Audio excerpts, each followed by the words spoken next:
You know, they could tell me in all their seriousness and all this old talk, all it bound to do them people that, all it bound to be them white people, so that ain't right, you know. That ain't right. I see only taking it and making joke at them kind of thing. I mean, how we reached a fight between some people had to move a boat and they want to move the boat into reparations for slavery. How we reached so far? How it is reached so far? I don't know how that could end up being a settlement for a slavery argument. I'm confused. But I'll tell you one thing, right? Before I get into the mix, right? I'll tell you one thing, right? It's a one mistake they make, right? It was glaring. You really shouldn't have hit that woman that chair. They have a better solution to these kind of problems.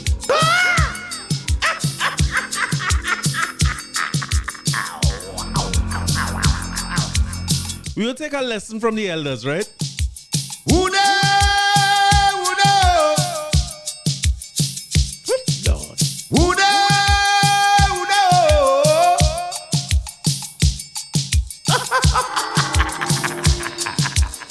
This is the story, ladies and gentlemen, about two lovely white women traveling all the way to Africa and Alabama. Africa found themselves deep in the heart of the Baluba in Montgomery. In the hands of my big brother, Oomba. Had it been me, I would have taken them back to their husband. I too. But brother was hungry. Hungry. Two white women traveling through Africa. Find themselves in the hands of a cannibal headhunter. He cook up one and eat one raw. Them taste so good, he wanted more.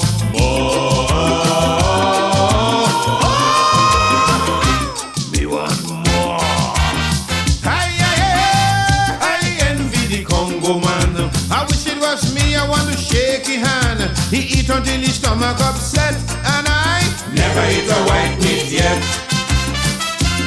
That was the opportunity. If we learn anything, if we want to go back to ancestors or something, that was the opportunity there. You had to know who to fight, who to beat, who to release, and who to hold on to.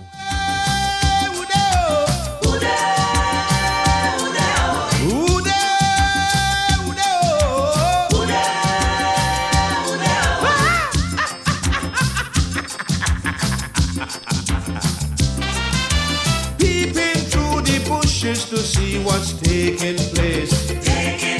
There I saw the Congo going to take a little taste. He opened the eye and he started to grin, rubbing his belly and he mumbling.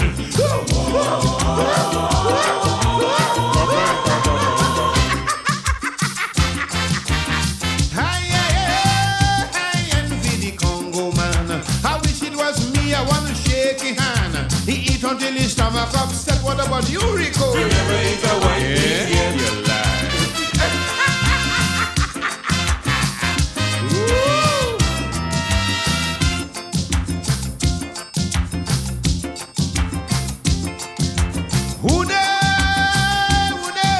The hat in the air was the Ude word.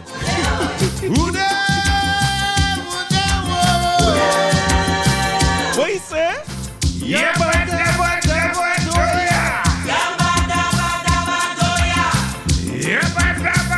And you know the man is when they throw in the water. How she go?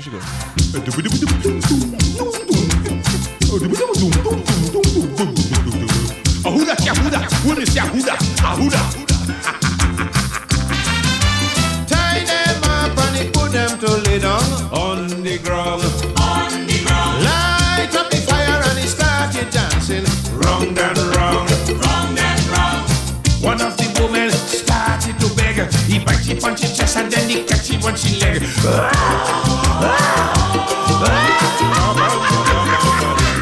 It's you.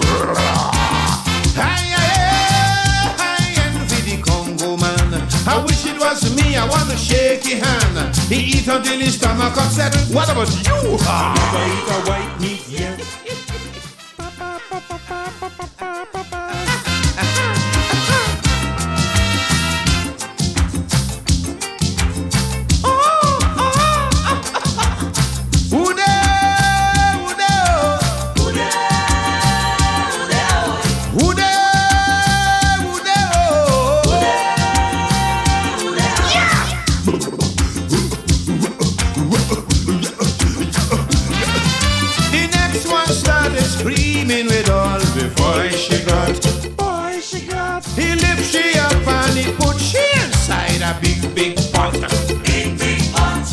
water was warm. She started to wiggle. The Congo started to laugh and giggle.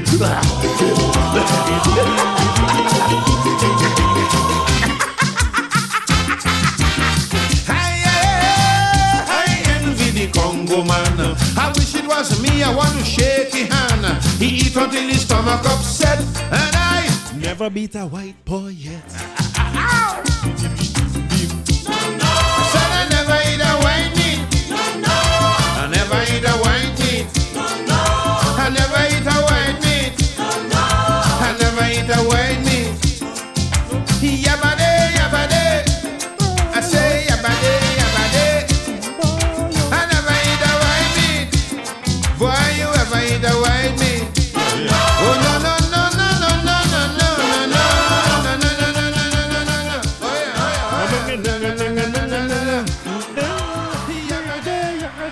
Welcome to episode 151 of the Corey Shepherd podcast. Hey, let me just take a minute to salute everybody who was here from day one. 150 is a long journey, you know.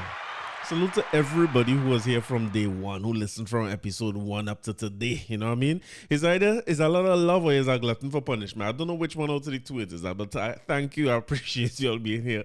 And salute to everybody who knew on board, you know. Salute to everybody who now started to listen on episode 151. Welcome on board. You pick up where you left off. No, don't worry about going back. We're going forward, right? So, biggest story of the week. Only beat up them white folks and them. Only celebrate this thing. Let me tell you something, man. I see the video with this thing in Alabama, and the first thing comes to my mind is how lame that man throw up that cap in the air and then get beat up after that, right? Me and watching, I didn't read no context. I didn't listen to no audio. I just see a white boy and a fella fighting, or two men fighting. Forget race for now, right? So me and know what is the backstory, and me and know what involved in it. Me and know who hit who first. I don't know what caused this situation. And it's a good thing me and record before then. So you see, it pays to be late. It pays. Because when I put on that as a topic to talk about here, I go to say, that was the little thing we used to do a long time. When you see a man square put you and he come up too close, you throw up something in the air, and then when he look up, you catch him in the throat there, you know what I mean? That's little fighting skills when you can't fight like me, right? So that used to be and I say, but why does man pull out this whole 1960s move? You know, he hits him the 1-2, and then the man hits you 3, 4, 5, 6, 7, 8, 9, 10. It's like, what kind of move is that? So I didn't know, little did I know, that this turned out to be a whole race war. only done see the video already, and everybody done beat this topic to death, right? I just come to point out where we went wrong in this discussion. I feel we went wrong in this discussion. All you know me already, I's a man like peace and unity. Peace and unity. I'm anti-war. I'm anti-violence. I'm frightened. I don't like to. We could talk these things out. Can't we all just get along? We can't just get along with one another. Especially when you see white people and black people have too much history in Alabama and Montgomery. And too much bodies of water and things for we to be getting into these things. And I feel it's a combination of all them things, you know. A big boat, a smaller boat, some white people, a black fellow who working, some white people who look like they're enjoying a vacation. I feel it's a combination of all the things make people pull this up, because this ain't the first time we see racist fight. It's just people fighting. You see that all the time. And the advantageous nature of how this thing start off is what people getting mad for, you know, because a man trying to do his work. He talking to them. He could see when he talking to them, he getting amped up, because, well, let me tell you something, for anybody who is not black, right? When you see black people start to clap, so when them thing they're talking, fight about to start. So the white boys and them, as they done their head bad, and them see they clapping, and they clearly have a little experience with black people before, because they say, listen, let me start this before he start me. Because once after that clapping, it's clap to face. So unfortunately, they try to advantage the man and thing, and I would like to see things like that, you know. Advantage just bother me. I've said here many times before, and I tell people all the time that, you see, I would want to be very far away from any situation where I could see a group or a mob of people advantaging somebody else, because I am very likely to take the swimming route. Now listen, no boy who dive off and swim, that would be me. I don't like to see them kind of thing, and that just trigger me immediately. I find if you and a man square up and two all fighting, your partners and them could watch that fight. or part the fight and make sure. And you know, salute to the first fellow who running, the first black fellow who running. The man was playing the role of the peacemaker, like blessed be the peacemaker because something on earth, right? He's placed something on earth, right? He come in to part the fight. He didn't come in to start the brawl, you know, but I don't know if these I don't know if this white family was prepared for what was going to happen after, because people, well, my guy couldn't wait for the boat to dock. He swam across, and boy, when that boat dock, they say the cap was the bat signal. The internet had a great time with this. You know what's funny about this story too? In all fairness, like, even though it turned out to be in true parody style, we like to laugh at everything that happened on the internet, right? But and typically things online, when you look at the comments in the shade room or any one of these places, is usually polarizing, right? Especially racial things in the States. They get polarizing very fast. But I realize in the comments, like, white America didn't really want to respond too much to this. I think that they, in fairness, to see that as, hey, or they try to advantage the man and or they get deal a dread portion. But as I say, the man who make the mistake, Sparrow tell you, the man who make the mistake is the man who hit the woman in the chair. You notice the dock police something in the video. They was allowing the scene to calm down, so them looking to arrest the white people who was the aggressors and anything. And they was basically going to allow everybody else. They was going to just listen, only calm down, call it a day okay, or let's done protect him already, or let's save all the partner, let we just get this together. But my boy who come in with the chair and start to deal people some chair like if it's wrestling. I don't know what got into him. Because everything was done settled down. We had the upper hand. What is he hit that woman so hard for? Why he do that? Why he hit the woman? That was nice enough. The woman done, sir, she done went through enough already. One done get dumped in the water. All you notice, one of the fellas and them when floor more than water, he leave his partners and dive off the jetty and gone back in the water. That's what I would do. But the woman done, she done get a portion. It had man and woman who come off the boat, and boy, listen, them women and them. It's like for everything they would have received, you know, that's what people say. Well, everything your ancestors get, this was the moment. And I find we being unfair to our ancestors, you know, to be honest with you, because people trying to talk about this is what we should have done 400 years ago. I want to tell you that this is exactly what we did 400 years ago. What are you talking about? Well, you think the beginning of the slave trade was docile and peaceful and think that was a bloody thing, which we will never forget. But we live in an age where we could all try and live in peace. When the man come and tell you move your boat, why it matter if the man black, white, or indifferent? If you had to move your boat for the boat to pass, like, just move your boat and let it take pass. No man, let the man park. Let me keep this thing simple. Why we had to fight the security guard on moving the boat? And when you see a boat full of hip hoppers, you know what I mean? Them hip hop, them filled with the flop fellas and them coming to park. We just let the people think, oh, they could have move all the boat and avoid all this situation. And on the flip side of this, you know what I mean? All you know as a pizza, right? You should know this by now. Let me say we as a race, right? We see the situation, everybody running, which I would have probably do too. More like the first fella to probably party fight. But if it come down and I had to swing out, I had to swing. Because we had to defend ourselves, right? You get the upper hand on them, you soften up everybody. You soften up daddy and them, you soften up the two youths and them who start the fight. Or you soften up the woman and them and all. All right, that's it. The bell ring, the fight done. You know what I mean? Sometimes you have to let the bell ring and the fight done and you crown the champion and you move on. I still don't understand this world we living in where this cancel culture thing that we support. All you know me, I don't like it. So while you have to go and close down the people mini-mart, so they must make a living no more. They make a bad choice, right? Like we say, all right, call them the worst or what you want to call them. They make a bad choice. It was race-driven. They see a black security. They didn't like him. They make a terrible call and a wicked advantageous move to start the man for nothing. You know what I mean? You physically start the man. Thank God there's had cameras there too, because you know how that story could have go. There's US you're talking about, right? But after all that, and all they done soften up the man, I see a video come out with the with one of the fellas who's allegedly part of the brawl. And that man face properly wax up, you know. That man face properly wax up. Thing in his nose to prevent the bleeding and thing. I mean, so that is not enough. The men make a wrong move. We put them in the place and soften them up. Now we had to find every one of them, find everywhere they walk in. And no, we can't do that. We can't do that. I think we had to be beyond the idea of revenge and vengeance. Something you deal with a situation, you deal with it then and there. As far as I'm concerned, you deal with it very well too. Them men eye must be open big when they notice, oh God, all of them come in. If there's any flashback from the 400 years of suffering we went through, it had to be that moment when revolt would have happened in Haiti or revolt would have happened in Ghana. When it's time to put man on board, they say, oh God, there's a lot of them. Well, listen, that is not my world. And if only feel get me to talk about this, and I have clients of Caucasian persuasion, and I invoice I was only mad about. Not me, only gonna set me up and make me collect my little coins. No, not me. Not I. I am always here to talk about Calypso and Trinidad and Tobago and the issues that we facing as a nation. Left them Yankees problem to them, right? But in the spirit of the biggest story of the week, I've lined up a few selections for you, for your listening pleasure, that have to do with beating. Because if it's licks and it's beating, all you want to talk about, then we talk about Calypso, what had to do with beating, right? And the first song I want to play for you, I want to remind you. Well, first, I'm not going to tell you who sing it because the voice is one that you should know and you should just listen for the voice good.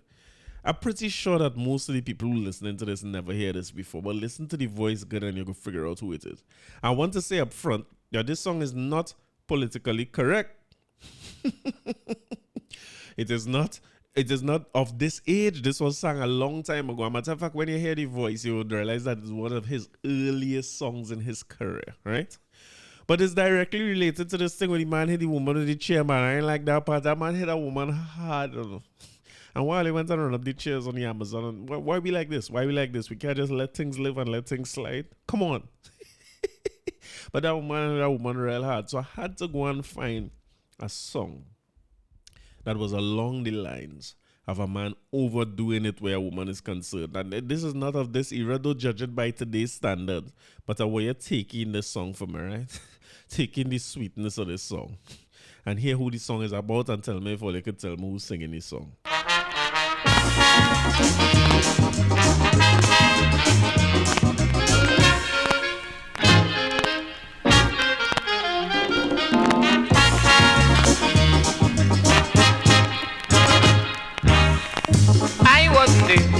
Is Bomber and Cypher who say they see Shorty beating a girl the other day. Yes.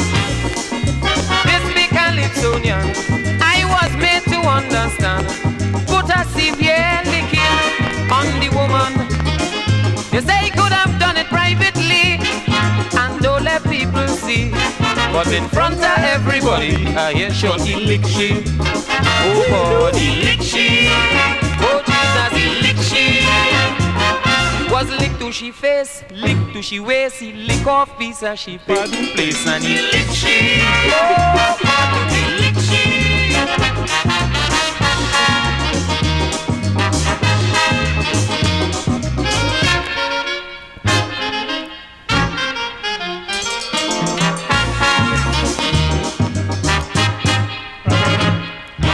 People form a circle, then came a constable, and he tried to put a stop to the trouble. Mama, yo, Shorty flying a heat. The police nearly get beat. It was real back on Charlotte Street. The girl said, look, constable, have a care. This is my man licking me here. And if he feel to lick me, he could lick me down, me don't interfere. Oh God, he lick she. Oh Jesus, he lick she. He lick to she chin, down to she shin. What? He well lick up she pim, pipi tim pim. Lick she. Oh God, he lick she.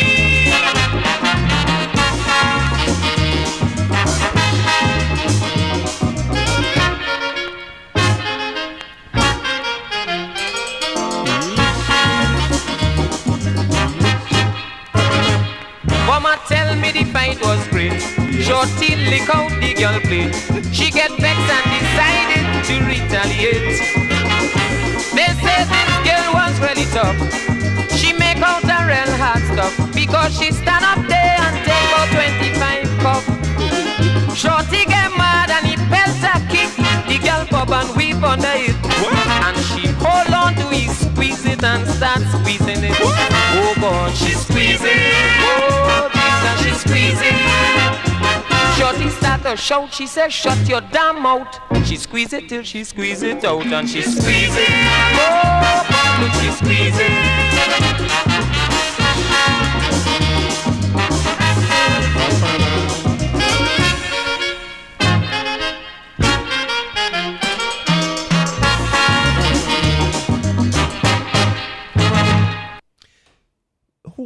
You want to take a guess as to who's singing?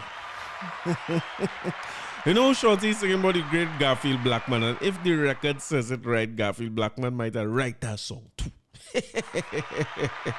But tell me if you know the voice, man. One of the greatest to ever sing Kaiso and Soca. One of the greatest. So where to start this week, but where to start? First, congratulations to everybody who was involved and is involved in the CARICOM. I was looking at the opening of the CARICOM games, and am I saying it right? It's not CARICOM game. Commonwealth Games. Commonwealth Youth Games in Trinidad and Tobago. The opening ceremony was amazing. We get to see Tantan. When last I see Tantan and Saga Boy to bring them out, and I just had to go back to this as I always say, right? When we're talking about Museum of Trinidad and Tobago, or here talks about building a carnival museum and thing, you don't find Tantan and Saga Boy should be in places that we could see at all times. Those things should be available for every generation who passed through Trinidad and Tobago, everybody who call themselves Trinidadian and Tobagonian, to be able to go to those spaces and see these costumes with pride. We should never miss out on this. If I remember right, the last time I would have seen Tantan and Saga Boy was in the Stadium 2 for one of Marshall shows, the one that Peter Minshall had arranged, and that might be 2010. When you think about how long ago that was. And you know, these costumes, they're so elaborate. These things are not disposable. We're making our carnival into a disposable thing where everything come a year. Like, how much for the people who fly back after carnival? Do they still have a lot of people who like carry back the headpiece and make that a part of the decor in their home? Salute the Thompsons. I went by them at time and I see them have the decor from the carnival over the years as part of the headpieces and pieces of the costume as part of the home decor. But is that still a thing? Or is it completely disposable where they do like me and throw away? By the time I leave the stage, I throw away everything that the only thing I was going with is what I came with. Not the costume is going with me. But certainly the individual pieces, the iconic ones like Tantan and Saga Boy, the one from Rat Race. You all might remember a good bit of them, right? There's one in particular that you see on a lot of tourism magazines and so on, like Caribbean Beat. That was played by Peter Samuel, I believe. Those things are iconic and will stand out in the memory for a lot of us who would have been here to see it. But we had to do this thing for generations that are not here yet. We had to start a plan. You know, they say live for your last name, not for your first name. We had a plan for those who come in after us and show more of this, because in the opening of the Commonwealth Games, when these things came out, they made a big splash across social media. And we must always remember that they have people, while we might remember Tantan and Saga Boys, when you look at the crowd in the stadium for the opening from all over the world, people come to support their athletes or the youths in their family who in this, and they would have been able to see the best of what we have to display in the midst of what we call in the worst times in Trinidad and Tobago. People coming here and seeing the best of what we have. I think is an important thing that we must never forget. But let me go to the Newsday now. This is from Newsday. Don't ever say who's reporting it. Just says Newsday reports. And Newsday always short pay people or something, or they don't want them to know who all they publish. Commonwealth Youth Games Trinbago 2023. They say after years of preparation, the Commonwealth Youth Games 2023 kicked off with a colorful opening ceremony on Friday with carnival costumes and soca music filling the air as over 1,000 athletes from 70 countries were cheered on by spectators at the Hazley Crawford Stadium. So, some of the highlights of the day presented by Angelo Marcel. I will link this in the episode description, because for anybody who are abroad, it would be nice for you to log into this or just check the article. As a matter of fact, if you just Google Commonwealth Games, you will see some photo highlights presented by the Newsday here that were going through. The teams represented themselves well. That's the visiting teams. And Team Trinidad and Tobago led out by what's my friend's name again, boy? Who's Listen, I as a man supposed to record early in the morning. I is not to record at night. Freetown Collective. Let out by Freetown Collective, who have a special song for the occasion, is worth taking a look at, and is worth seeing how the teams represented themselves. And it always reminds me in these global games openings, it's such an important part of the presentation of your culture. And you know what one of the things that is undeniable is when you, no matter which the games might be, it might be World Cup. World Cup don't do this walkout thing, right? So mostly it's Olympic opening. When you see the Olympic opening and each team is represented on the track the way they do it, do they do that for World Cup? As if now that I'm thinking back about the World Cup opening, the teams just walk by for World Cup the same way with the Olympics. But certainly for the Olympic opening, you tend to be able to identify some of the teams by the color, by the chants, by the dance. And usually it's the African countries as well as the Caribbean countries that usually stand out in a big way in those opening ceremonies. No knock to the culture of other countries, but the way they present themselves, the costumes they might wear, is such an important part, because at the end of the day, right, when we go in the Olympics, we ain't winning too much a race, right? Let we start up make our own rules here and play games that we could win, right? We don't win too much a race again. We don't win too much a match in the Olympics. We are looking so great, you know what I mean, in the space of international sports or regional sports. We are so better we stick to the we should just be the best at the opening ceremony until they start to give out medal for that. We go up with medal count now.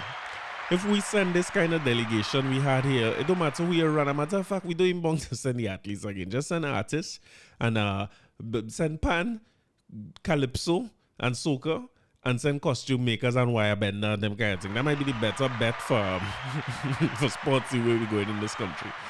But it's something that we could use for our own benefit to market the country and show what we have, show what Carnival is. Every single time an international team goes out on them tracks, we should use it as an opportunity to market Carnival. So when we have the Ministry of Sports have a budget to send a team somewhere, the Minister of Culture is supposed to say, all right, put on something on that budget, because we want to make sure we have the best of Carnival on display in those countries. I don't care if it's the beads and tongues mask, the Trinidad killers say only wearing tongues and only broken. But if it's the beads and tongues mask or the minstrel type mask, it don't matter what it is. Let me just decide, and I keep saying this every time. We need a theme for each Carnival that we start after the Carnival finish here. So from the time Ash Wednesday come, well, we want to spare the length for religious purposes and so on. From the time Easter Monday come, we're supposed to say, here we're going on. The launch of Carnival 2024 season is here. We launching everybody else Carnival throughout the world. You see, I was watching, I think it was Caribana this week. Caribana looked like it, you know what I mean, it had thing. Antigua Carnival looking like it had thing. Salute my mom. She went and take a fete in Antigua Carnival. Them looking like they had thing. But if after our Carnival, we declare the start of the Carnival calendar for the next year. So after 2023 Carnival, we come out and say the start of the thing is this year. The theme for Carnival for the whole world is X. And we basically put pressure on the other countries to conform to that. Being market leaders, you have to be market leaders, right? If you're in charge of the thing, set the tone for the thing. And we tell people, this is what Carnival have to give this year. And that will last from that moment that we launch it all the way through to Carnival Tuesday in Trinidad Carnival, which is the end of the Carnival season, the global Carnival season I'm talking about. So that way we start to get the entire industry following us. And now is the time to do that, you know, because as the other carnivals throughout the region get more and more competitive, they're going to find ways, and they're already finding ways to compete with us that we're not going to be able to compete. We don't have a certain size already. We have a format for Carnival that's not changing drastically. We have a music, we have a music industry that is, it is what it is. We have to take ownership of this whole thing. No matter what direction people go in, we must dictate it. And maybe even consider, as much as we do like, I have some listeners here who rail against the idea of allowing foreigners to compete in our Carnival, right? But I'll say, let us set the competition for everywhere in the world. So we judge Banner of the Year for Caribana. We judge Banner of the Year for what? So yeah, Notting Hill, for Hollywood, for Miami, every single carnival around the world, Berlin Carnival and them thing, every single carnival around the world, we set the tone. We send the judges. We decide what is your road march, what is your, let us become the standard bearer. This is not an uncommon thing. So if you look at big industries, right, or you look at the very big companies, plenty of you have big work in big companies and stuff. In all your big companies, all you're not ISO certified. When you look at ISO certification, right, it's just a basically standard bearer in the global space for several different production and operation efficiencies, right? Let me put it like that.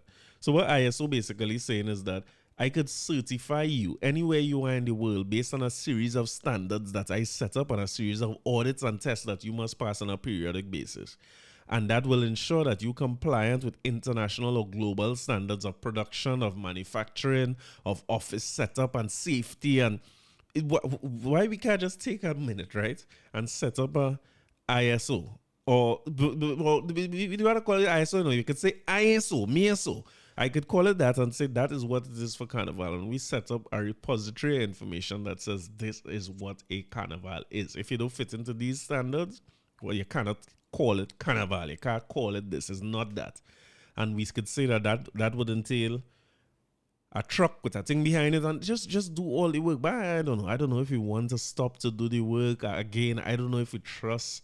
We don't seem to trust the private sector and all that. We feel that the best bet or the best people to do that is the government, which we know how that goes. I have plenty to talk about them today. But I don't know that those you trust the people who would have been in government before to implement any kind of plan like this, if you see the plan as valuable at all. I don't know that I do. So you would of course need investors and private sector and stuff to come up with this. But if we have that standard, I think we could go a long way. So I'm hoping to see more of that. But congrats to everybody who was involved in the Commonwealth Games. You all did an excellent job. And again, I am here to play songs that have to do with with beating, right? Because all they overdo the thing with this beating thing, to be honest. And I joined in the train with all you. It would be remiss of me to attempt to have an episode to talk about badness and beating people without playing a song or a few from the baddest man in Calypso history.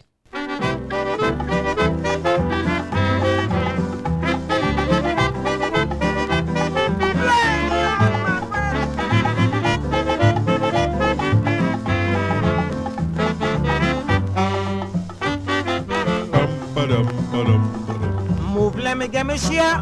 The beating Grenadian down in the square. I must give a last, let me get me share. Yes. Man, the licking Grenadian in Woodford Square.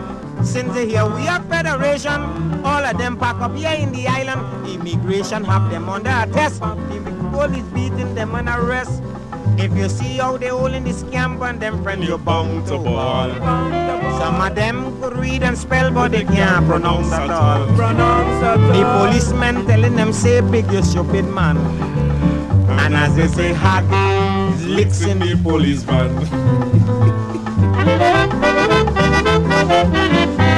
Yeah,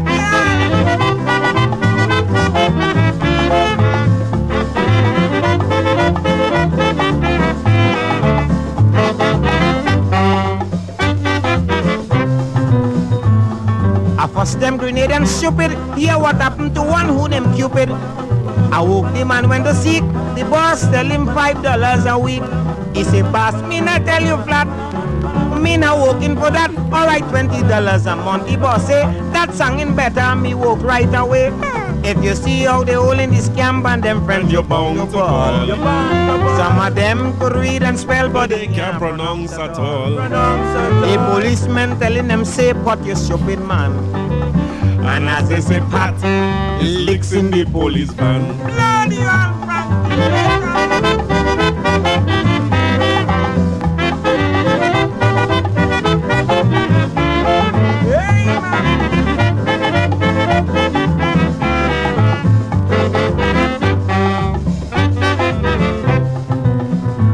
Them Grenadian making we hoot. One just come here and he start to shoot. His name is the mighty Sparrow. The man does sing Calypso. But I waiting on the judge and jury. As they finish with he, if he win the case, I won't have no fear posting him back in a box mark handle with care. If you see how they all in the scam and them friends you bung to ball. Some of them could read and spell but they can't pronounce at all. The policemen telling them say box you stupid man. And as they say box, licks in the police van.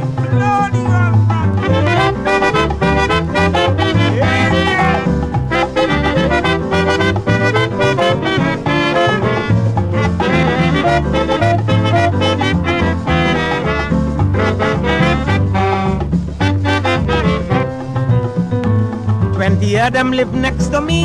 They just have Lord Blakey uneasy when they wake in the morning, see how they're stretching like they're sleeping on Slumber King. But inside the house, they have a bed. I wonder where this scam they just rest their head. So at night the Lord Blakey take a little peep. They just hold on to a line and stand up to sleep.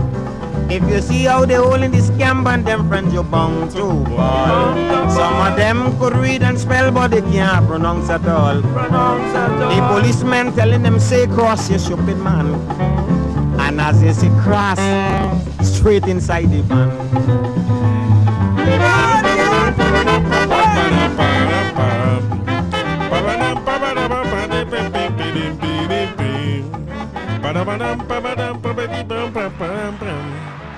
And as they say bats, his licks in the police van. Badam, badam. That's the voice of Carlton Joseph, the great Lord Blakey. They say the warlord of Calypso, one of the baddest men in Calypso. I might have a next one for you before we done this episode. But talking about Badman and thing, as we on Badman thing, I want to address badness here immediately, forthright. The badness in the country gone mad. Over the weekend, everybody see this this situation with this woman who was leaving her house in Philippines and then get gunned down on the same street. The things just get even more glaring when you see video of exactly how it happened. The story came out at first, and then you see a young woman, basically reported as a young businesswoman who get murdered on her way leaving home to do something. You know what I mean? The thing that makes it frightening, right, is that it's typical things that any one of us could be doing on any given day. You get up in the morning, you're going to the market, you're going to work, you're going wherever it might be. And then you had to deal with this. Now, one thing that we could all admit is that looked very direct. In other words, they came for something specific. They didn't come for talk. They didn't come to reason. They didn't come to rob, because there's a Range Rover, the woman driving, and that would be a nice little car to move with, but nobody was interested in her. You see the video where she leave her home as she drive down the road. All right, Siri, relax. They drive down the road, or she drive down the road, and then they block her. They chase her down. She put in a bad reverse to a bad driver. And that was the end of that. So rest in peace to her and condolences to her family first and foremost. But those are the things that make it so glaring and even more frightening. And it's almost like last week I was saying, I wonder if it's in the heat of the battle. Auntie Cams was on the thing and say, hey, what's going on? Wet them up, light them up, spark them up, empty the clip, and go again. You know what I mean? Sometimes in the heat of the, you ever given a presentation and they start to get wild and just start to talk loose. That's happened to me all the time. I don't know if it happened to you, but I was wondering if it was that she was on. And I said last week I was going to monitor to see if this is what they're doubling down on, or this is the stance. But this is clearly the stance of the party, right? This is the stance of the party. The stance of the UNC as they contest the local government election and, as far as I am concerned, prep themselves for the upcoming general election, which is closer than we think in terms of our planning process, right? And the idea here is that the crime has gone too far, and with crime being run away and the state not doing a good enough job of getting that back under control and giving us a safe place to live, the position seems to be give us enough guns, give us access to guns so that we can protect ourselves and wet them up and empty the clip and them kind of thing, right? As I constantly talk about here, I'm still on the fence. I don't know what is my position on this. I feel if it's legally accessible to people, then people should go ahead and apply and get the weapons. I also see more and more where if you look at the process, or what should be a smooth process, or what the process should be to get a firearm in terms of registering your weapon. You had to register with one of the gun clubs and those types of things. I always draw the parallels of the way it's done in Jamaica. It means that somebody with a legal firearm is an easily traceable person, so that if there's any issue that comes up with their use or misuse of the firearm, then we could find them. We saw a case of this recently by Buzzbar, where a man maybe had in a few and he got a little hot and he started to tell man hot skull talk, you know what I mean?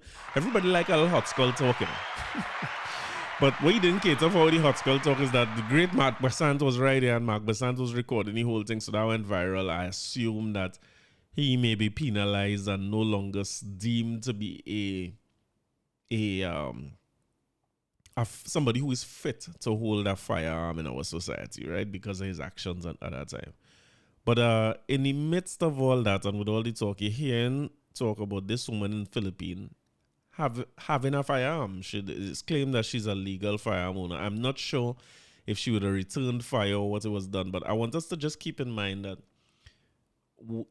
let me talk for myself. I don't want to live in the wild, wild west where I have to protect myself. I'm going to put it like that, plain point blank, right? I don't want to live in a world where I had to take my protection into my own hand. Certainly not as my first line of defense, right? I was talking to my boy one the other day and he said, boy, I will do what it takes. I will get dogs. I will build my fence. If somebody come in my house, I will blow my air horn, you know what I mean? You know, some communities have air horn to blow so that we could scare away. All those are things that I rather do to protect myself and get alarm system and get camera or whatever it is. I don't want it to have to come down to a showdown with me and a man and now it's a Western kind of situation, because again, my as a peacemaker, I watch people laugh at the Alabama fight and thing, and boy, listen, sometimes I just feel sorry for the aggressor. You know what I mean? Even though the person wrong, I just say, go leave in that. All right, enough. I mean, one chair good, not a whole congregation. What a chair, Teddy man. That's me. Yeah, blessed are the peacemakers. Remember I said. So I don't know if I prepared, even if my life under threat, to live with the fact that I take somebody's life, of course, grievous bodily harm, whatever it is. I don't know if I can live with myself. I can't sleep any night, come and think. So that is not necessarily for me. But again, the call of the opposition is to continue to issue firearms, let people get a protection for themselves, and if the government is doing nothing about home invasions, wet them up. Again, tricky call for me, because they will come back in power and I don't have a whole lot of high expectations about what they're going to do regarding crime and arresting the crime situation, so to speak. I don't have a whole lot of faith in that anyway, so I'm not sure. But Rowlers has responded, and apparently we have a few things they're responding to, right? I want to go through a couple of articles that covering Rowlers' response to what is being said about the gun thing, right? So PM slams Kamala over gun talk. This is from Annalisa Paul in The Guardian. Prime Minister Dr. Keith Rowley has again lashed out at opposition leader Kamala Prasad-Bissessar over comments she made in relation to her party's plan to implement stand your ground law if her party's return to office. Saying while the issue of crime and criminality is not new to our society, which would have witnessed its gradual escalation over the years, Prime Minister Dr. Keith Rowley said no one needs to be re-traumatized by persons on a political platform who are only intent on using it to create fear-mongering among the masses. I don't know if in this country you had to do too much of fear-mongering, right? I will talk reluctantly. I will say I have a partner who's now my official security advisor. He advised me not to talk about these things, but I will talk about them lightly because I hear some voice notes and things going wrong and some recordings of phone conversation. I don't know if anybody have any fear-mongering to do here, Doc. But all right. Instead, he urged Prasad-Bissessar to give citizens something useful for society to engage in as a response to the criminal element. But this quoted now, yeah? But talking about empty the matic and empty the clip, all of a sudden is unfortunately a script that somebody wrote for the opposition leader who went off and made a fool of herself. I'm going to tell you how much she make a fool of herself. This is what Rowley said on Saturday night as she responded to questions during the conversations with the Prime Minister at the La Jolla complex in St. Joseph.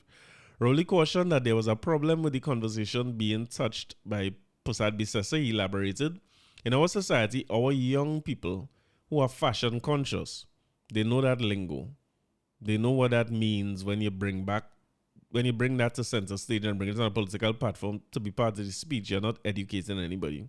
It's simply giving recognized rank to something that is detrimental and deleterious to our well-being. As I read in this, I tend to agree with this to a certain extent. What color are we in? Am I wearing red? I tend to agree with this to a certain extent. Maybe I put in too much hope and faith in politicians still, but I'm not sure how comfortable I am with the rhetoric being wet them up and empty the clip and reload. I'm not sure. I don't think we should. As the most learned, I always say the politicians are some of the best and brightest the society have, right? Them first and them ain't no joke bright, right?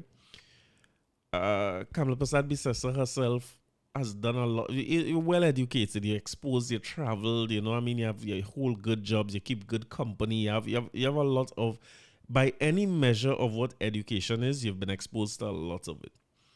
Why do we as leaders in our society need to bring ourselves down to a certain level? And I'm not talking about Kamala alone, I'm just talking about Kamala in this situation because Rowlers do the same thing as far as I'm concerned.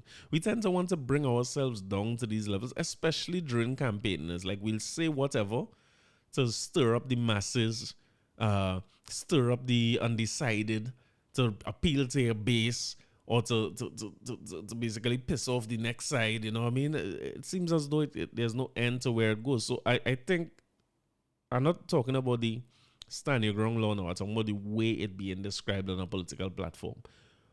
Empty the clip on them and reload. I understand the sentiment, I understand the fear, I live in the same fear, the same issue. But my expectation is that the leaders, when they're talking to the masses, talk differently. So, for instance, I know I was going to use a reference about the way I would talk here or the way I would talk on the block or when I'm home with Stacey or talking in alignment and things versus when I'm talking to staff and that kind of thing. But I'm frightened to say anything about business again. I'm frightened. I don't want nobody to know. I don't have no business. I work in the ministry. That's always not me. Afraid.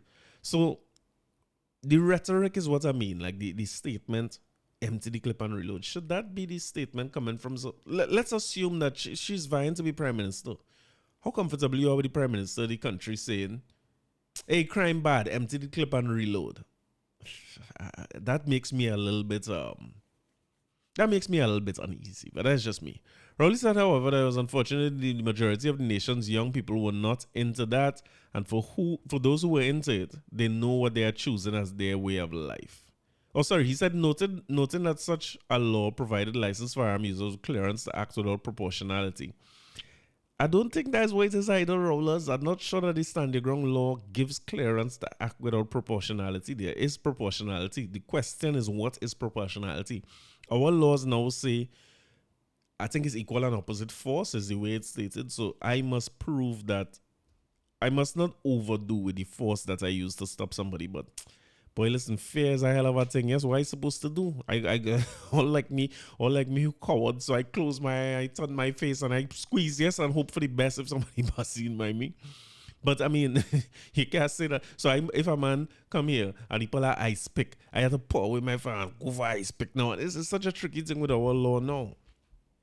But you see some of the issues with stand your ground laws in states in the US that already have issues like racial tension or racial divide or class divide or whatsoever it might be, and a judicial system that might not support, or it supports justice through one eye closed. You know what I mean? Sometimes everybody get the same kind of justice as the other. We could debate whether or not this is a good plan for our society, given the dynamic of who is the people doing the wetting and who is the people getting the wet. We don't want to have that conversation, but it's an important conversation if you want to put stand your ground laws in place, because then we go want to see what justice looks like and if justice only heading in one direction. You know what I mean? Because is it that only certain people are allowed to stand their ground, or a certain racial background and so on, or ethnic background, or is it that only a certain class of people is allowed to stand the ground, or is it all of we could stand the ground when we have illegal firearms? And again, the bigger issue for me is that the society that we want? So this was Rowlers' response. The other article I was reading was basically him coming out and saying, Prime Minister, this is from where he is. News Memory. Let's pretend it's no, this is actually from the Express. Leah Sorayas. Prime Minister Dr. Keith Rowley says standing ground legislation being proposed by the UNC has no place in Trinidad and Tobago and would only create division and an additional problem for the country. Standing your ground is legislation that puts one group against what they believe is another group that is causing them to be fearful, and it has no place in Trinidad and Tobago. This society is a very fractured society. We have divisions that could be easily exploited, and it is not the government of Trinidad and Tobago's position that we militarize the country and that we give a gun to everybody. Rowley said during the PNM's conversation with the Prime Minister, well, this is at La Jolla, still talking about this, right? The firearm usage is something that has to be carefully thought out and properly managed. He asserted that the standing ground law would create an environment of a free-for-all where people shoot first and ask questions. I don't know if that's the truth either. I don't know if they have evidence to provide that anywhere that have standing ground law, people shoot first and ask questions after. I think the issue with the standing ground law is that in the application of standing ground laws, particularly where you have people who already have some kind of divide, so-called a racial divide or otherwise, the application of the law and the enforcement of the penalty or no enforcement of penalty, that is what ends up being contentious. I don't know that Florida, people just walking around shooting. I go to Florida all the time, and I never see Miami, the man just shooting people because they have a standing ground law. But the moral of the story, right, and the core of all of this, we mustn't forget that at the end of the day, you have a citizenry that worried and afraid about crime. I don't like the fact that the political conversation now gone back, or maybe it never moved, from a we versus them and we policy better versus them policy, almost like they're forgetting the outcome. I tell you, sometimes I just realize these people in power, them forget they're working for we, they forget they have a job, or they forget us, they only talking to one another. Sometimes they might make a mistake and talk to their base every now and again, but most of the time the reality is that these fellas just having a back and forth conversation, them talking to each other. And it's a sad thing to see in the face of everything that's going on in the society. But again, I come here. I never here for no set of serious talk. Never. No matter how serious thing get. But the idea of stand your ground laws, not new to Calypso, And if we're talking about beat people, we can't leave another one of the biggest bad John in Calypso either. Woo, woo, woo, woo.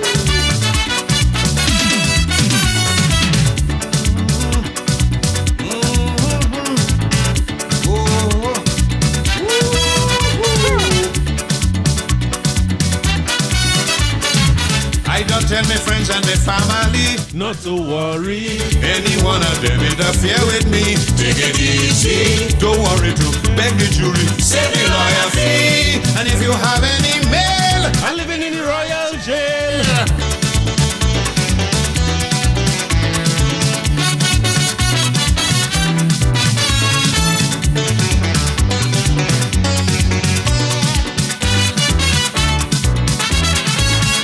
Criminals beware, all you got to hear. Murderers beware, this year all you got to hear. This among the licking down, all over town, sharing this from street to street. All you know who to be, so help me. I don't tell my friends and my family not to worry. Any one of them interfere with me. Take it easy. Don't worry to beg the jury. Say the lawyer fee. And if you have any mail, I'm living in royal jail.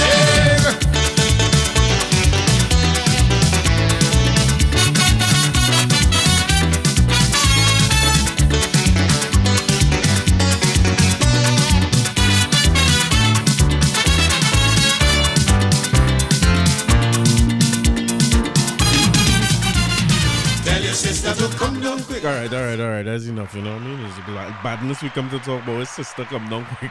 So when you listen, you see how the Calypso is telling the story. The song just goes to show you where the more times change, the more they remain the same, right? But it come out a little early from from I think they just get a verse and a chorus. That's from a medley, right? The original song. I'm not getting a clean enough version of the original song, but I will show you like now. in these days, it's home invasion and it's gun down thing and gang rivalry. I see when they kill the woman the other day, they say immediately it's family feud and this and that. The police come out and say they working on motives for the thing, but social media then decide it had a family feud and they see some old posts, and so them social media play judge, jury, and executioner. But the kind of crime they had then was a different ball game to the crime we had now. But the song so pertinent, the man say, I don't tell my friend and my family not to worry. Any one of them interfere with me, take it easy.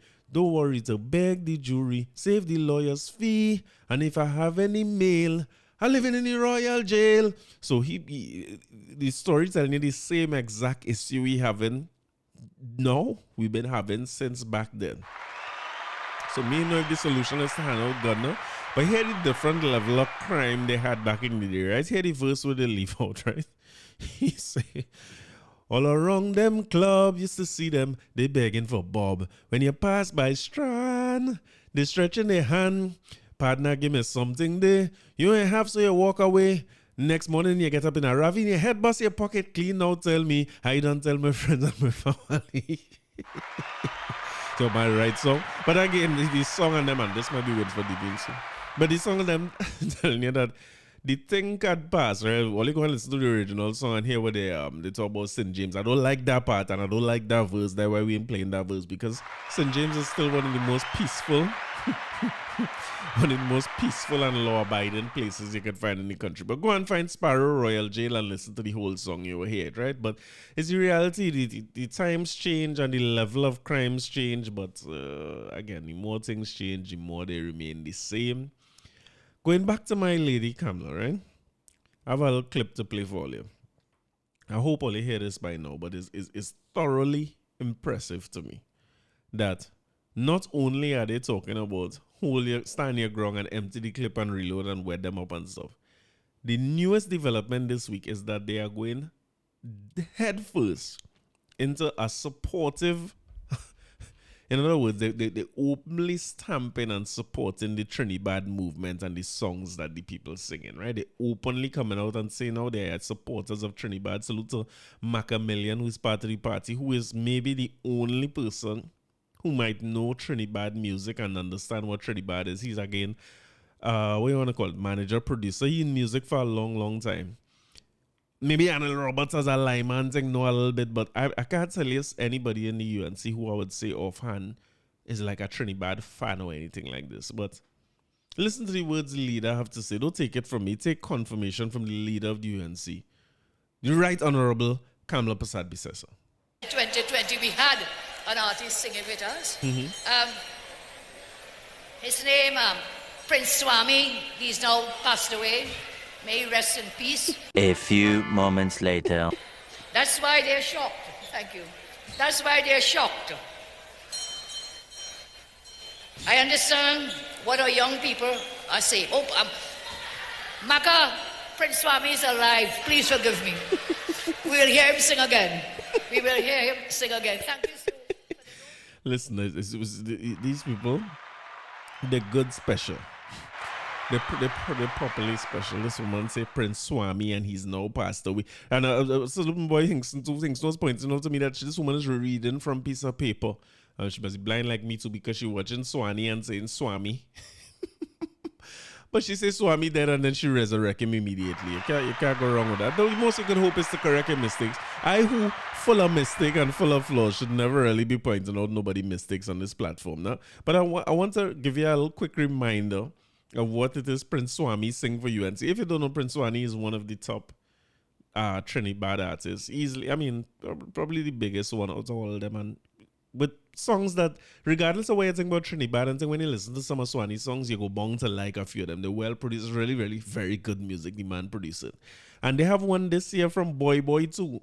And this is not the first UNC song I've seen from Boy Boy. I wonder if the one they used in this year was the one they used from the last election. But last election, they had gotten a good few Trinidad artists to do drops or jingles or political things for them.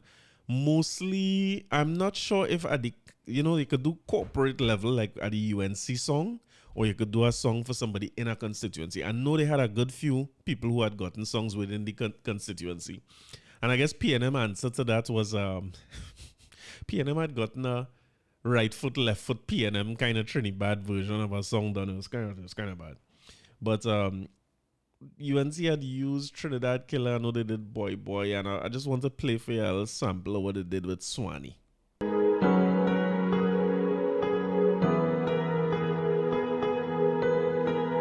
But we vote in UNC, anti-Kamala UNC, vote for Kamala UNC, dip your finger, ay, she will faith while she work harder to provide a brighter future. The time is now if you over 18 and your ID, just dip your finger. For 5 years now, blood run like water, and none them not do fi stop the drama. We just want equal rights and justice like poor people and no voice wrong, yeah.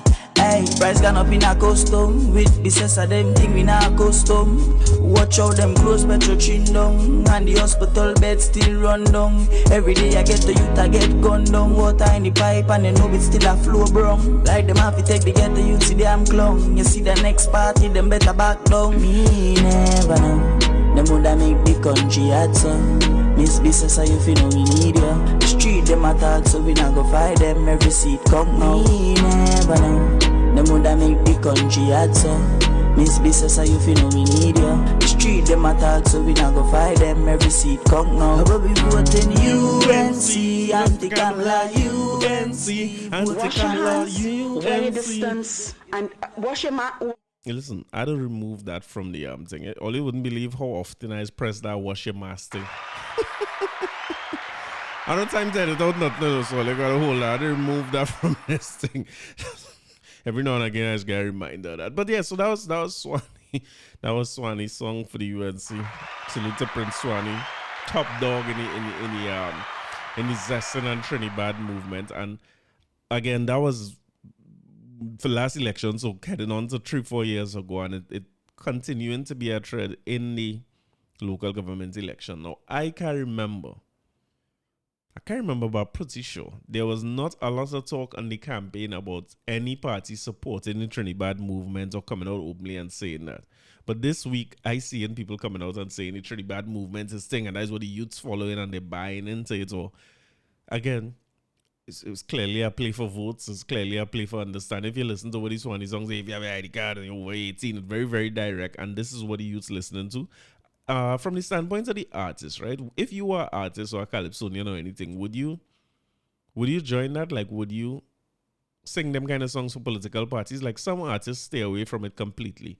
But I remember some Jamaican artists, I can't remember who it was offhand. Like, my mind telling me Baby Sham, right? But I feel like I'm wrong about that because I don't remember any political song he had.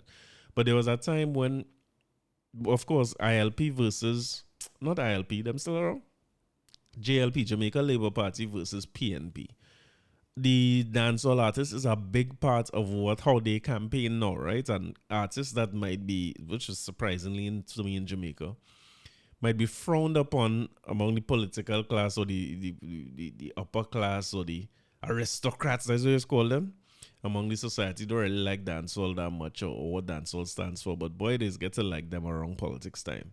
I remember Spice being the latest person who was being criticized for doing a political song, and the artist at the time, even if it wasn't Baby Sham, whoever the artist was at the time was basically saying, listen, as an artist, if I get approached by somebody from a corporate standpoint to do a song for their business or ad or a jingle, that is what I do for a living. So if I get approached and the deal right from a political party, I will do that. He was basically saying that is not any reflection that I stand for the party and what they do and so on. They call me for a song, I'm going to do this song and I will perform this song and sing if they want. Now, I suppose that you can't be, you can't be directly opposed to the party and still do that. I think anybody who, morally, you might, if you're really against a party, you're not going to do it. But if you find two of them parties is the same, like me, I find it's the same lack. Maybe you just take that check and you move forward, you know what I mean? Go on with your career. It will be forgotten because, I mean, Swammy had many, many more hits after this one. So it's not like that badly affect his career or anything. But I find Auntie Cams needs, look how the man was so nice, nice young boy, call it Auntie Camilla. Or you go kill him off on the political platform. Or you get yourself together with a man here. You know who you're using for your song. You're supporting Trinidad. But the biggest Trinidad artists they have, you're getting that name wrong. Of all the people named to get wrong. Of all the people named to get wrong, you will get Swam Dam name wrong. But anyway, as I mentioned Jamaica already, I want to go on to saluting Marshall Montano for getting the keys to the City of Kingston. But before I do that, I had to get back to the warlord. I had to get back to the baddest man in Calypso to play. If they had a gangster version of Calypso, this man would be singing it, because this particular song is about what badness used to look like for us back in the day. Where you have, again, salute to people like my guy Albier and my guy Uncle Kenny, rest in peace, Auntie Gertrude. These are the people who I go to for this kind of information on Calypso, right? And I'm always, you remember when I was talking about Annie Lopez the other day from Woman on the Bass and saying, it's a real story and all that. The song I'm going to play by Blakey is Steel Band Clash. And talking to them, I started to understand that Steel Band Clash was written about a real situation that would have gone with Steel Band. The Steel Bands used to fight often back in the day. So when man a bass pan and thing is heavy butu, cutlass, wherever it's a bottle like that in the pan, thank God we've evolved past that time. And when you hear these stories from the elders who was a part of that back in the day, right? It's make you feel good, it's make you feel like, because when you see Pan now, it have no kind of fight whatsoever in Pan. When you look at the faces behind Pan, when you watch Chuckery and you watch Regrello and these youths, it have no kind of badness in it. The Pan is the most docile thing it have, is the most peaceful thing it could possibly have. So them things is give me hope that we will live to see a Trinidad and Tobago where all this thing about bad, we will be looking back at this and say, you remember when they used to talk about stand your ground laws and a gun in Trinidad? We would need gun. We don't have no kind of guns here. That is not a necessity. It's give you hope for that, because apparently back in the day, when it's Steel Band time is about fight and chop and bottle and them kind of thing. And no song better embodies that than Steel Band Clash by Lord Blakey.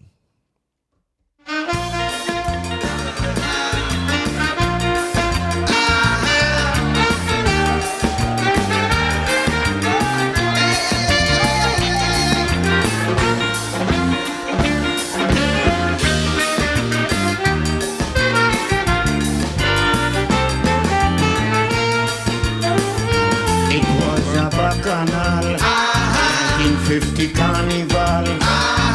5 or so with invaders and Tokyo. My friend run and left his hat when they hit him a baseball bat. Never me again to jump in a steel band in Port of Spain.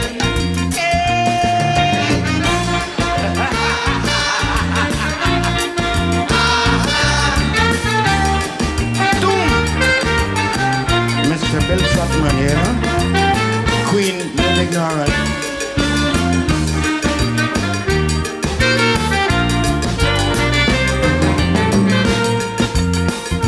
Invaders beating sweet, coming up Park Street, Tokyo, coming down beating very slow.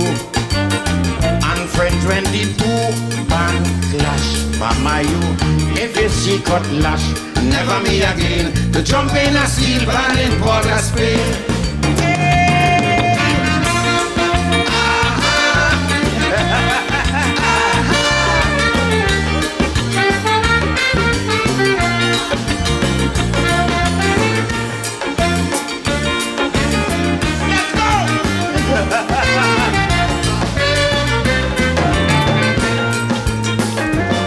When the thing get hot, if your cement get cut, Lord Blakey run in a house by a lady, white on top the lady bed.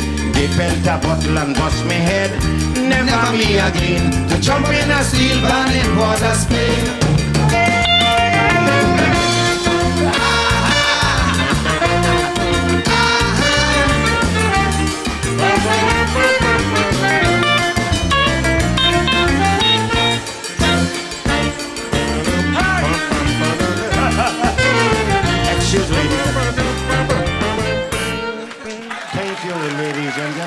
Thank you very much.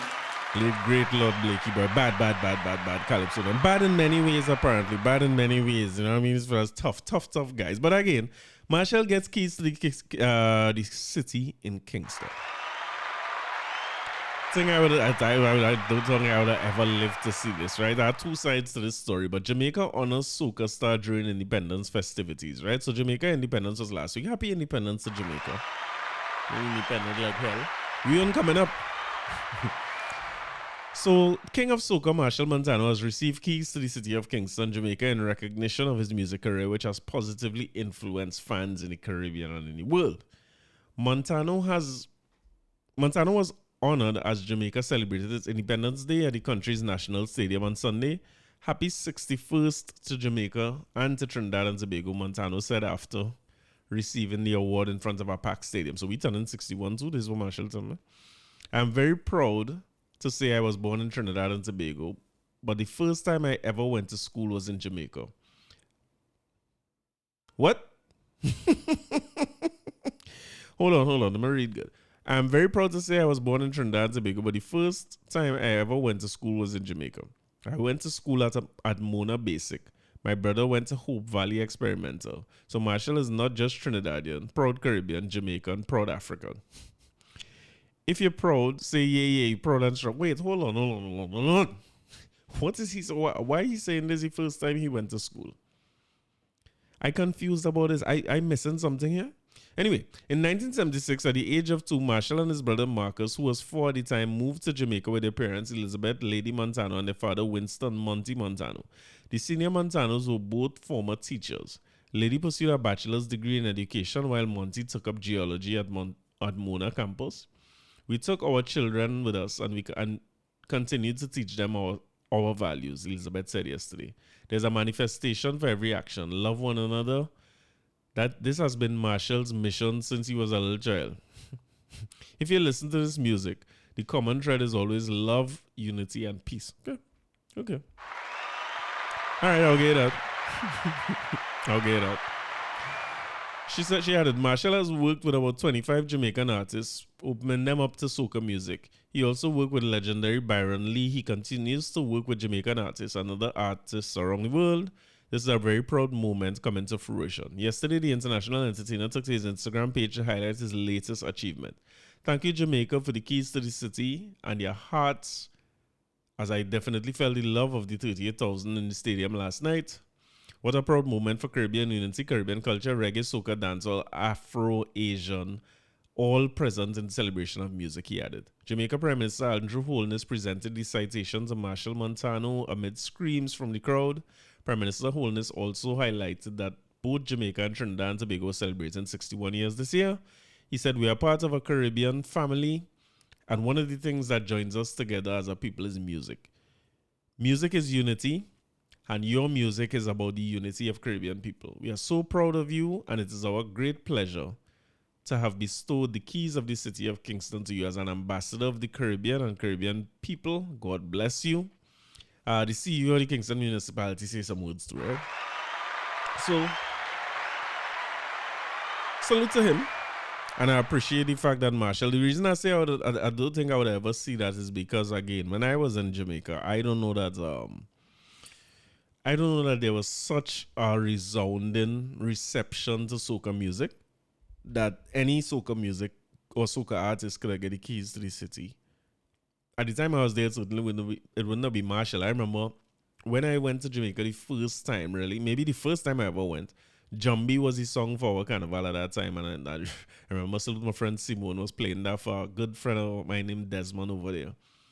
And boy, listen, that music was getting Desmond a headache. You know what I mean? Desmond is a full man, a Jamaican businessman, and he was thinking like, this is complete garbage. Which I could understand why a foreigner might hear Jambi and think. I was thinking to myself, Simone, you choose your wrong song to play for the man. You had to be off carnival to understand or like Jambi. I mean, it ain't gonna work for somebody who hearing it out of the context. Jambi is a contextual song if there ever was one, right?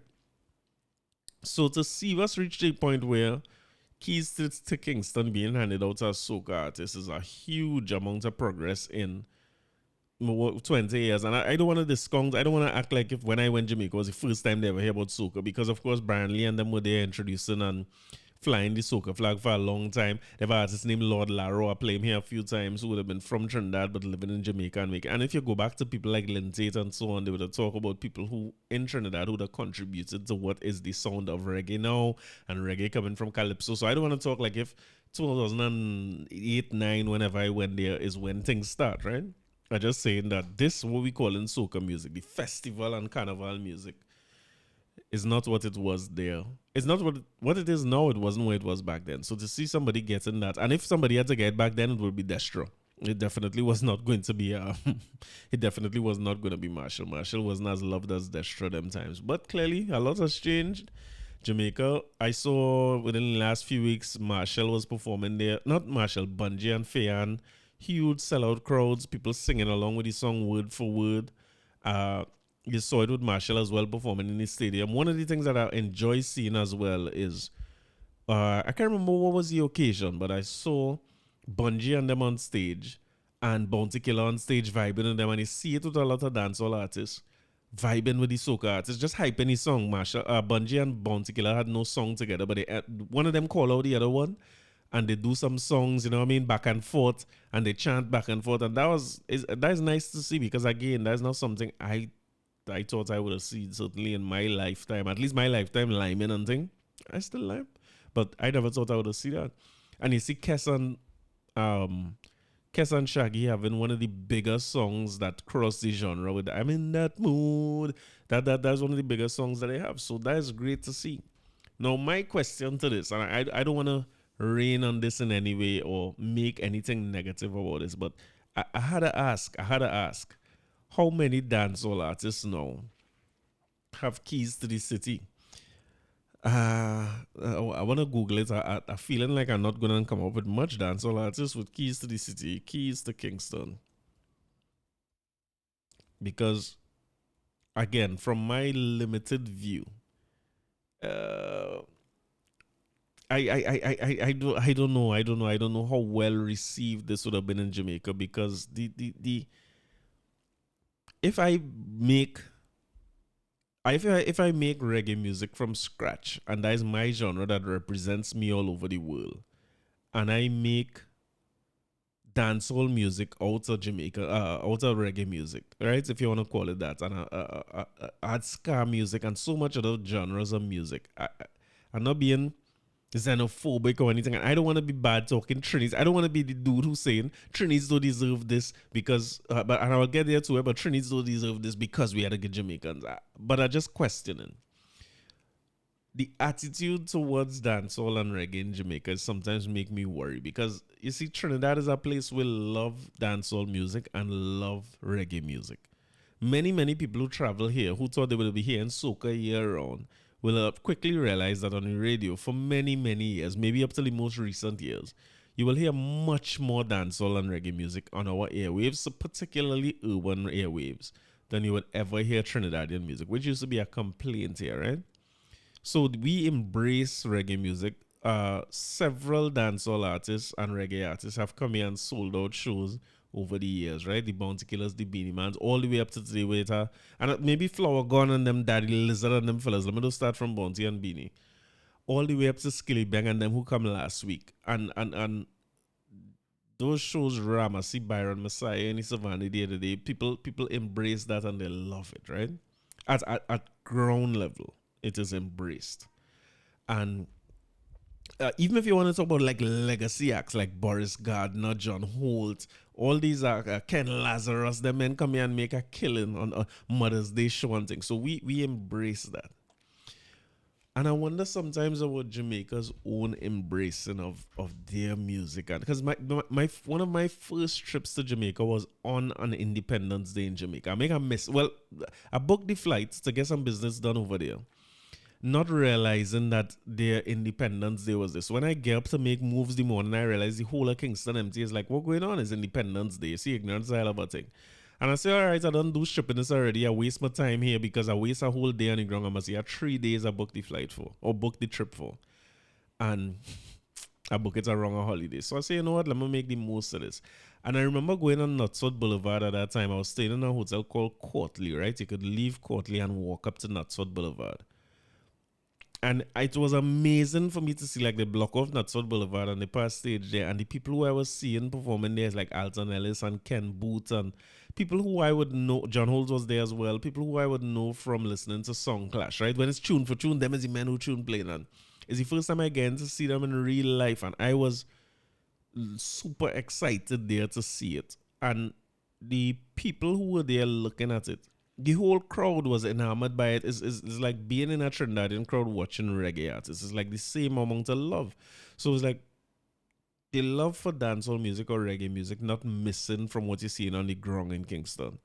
But sometimes I wonder what happened with the upper echelons, like the people who run in the society, the politicians, the business people. Do they really love reggae music and dancehall music and stuff?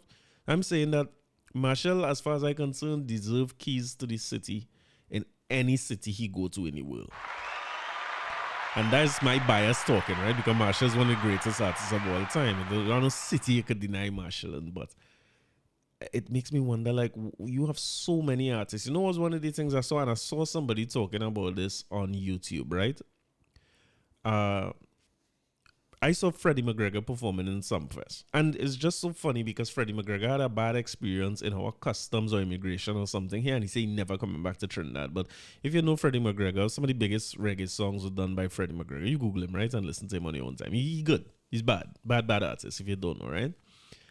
Legacy act, right? And he come and he get a stroke and he not feeling good. And I saw him performing on the Japan reggae cruise now, where he had to sit down and perform, and that must be hard. I mean, it's heart-wrenching for me to see as a fan, much less what his family going through.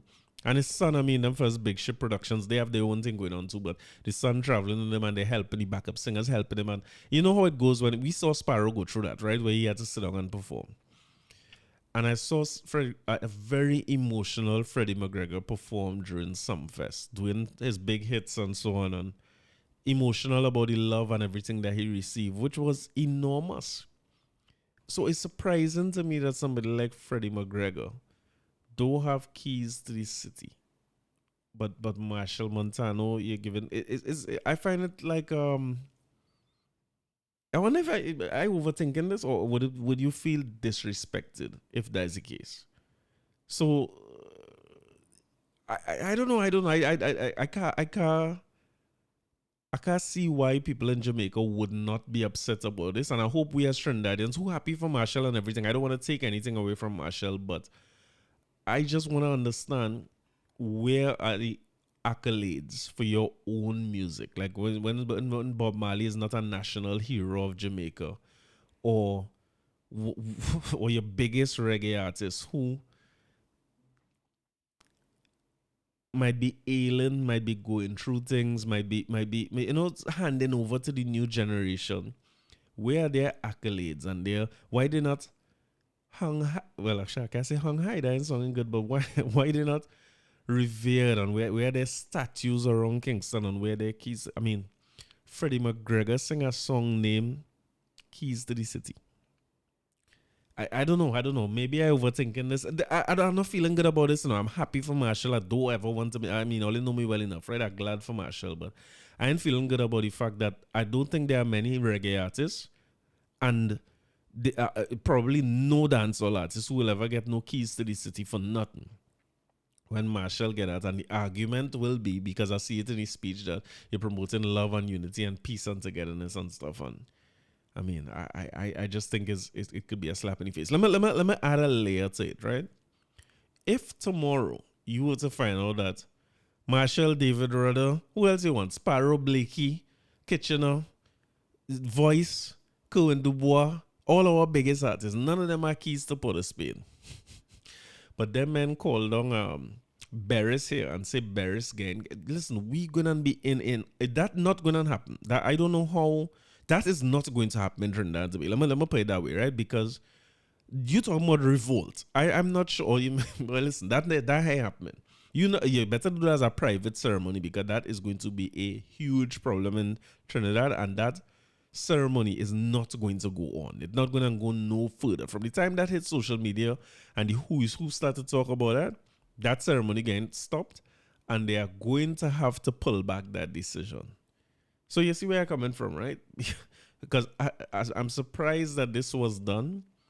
I'm surprised that the people in Jamaica, there's no more uproar about this and people not seeing it as a slap in the face. And I'm also surprised that so many Jamaicans stand up in Jamaica was one of the most prideful countries. You know, if that Alabama boat was pulling up by a Jamaican dock, that would have ended much worse because, listen, Jamaicans is one of the most prideful people and listen, but more people would have been swimming coming across that boat, it would have been bad. It would have been bad.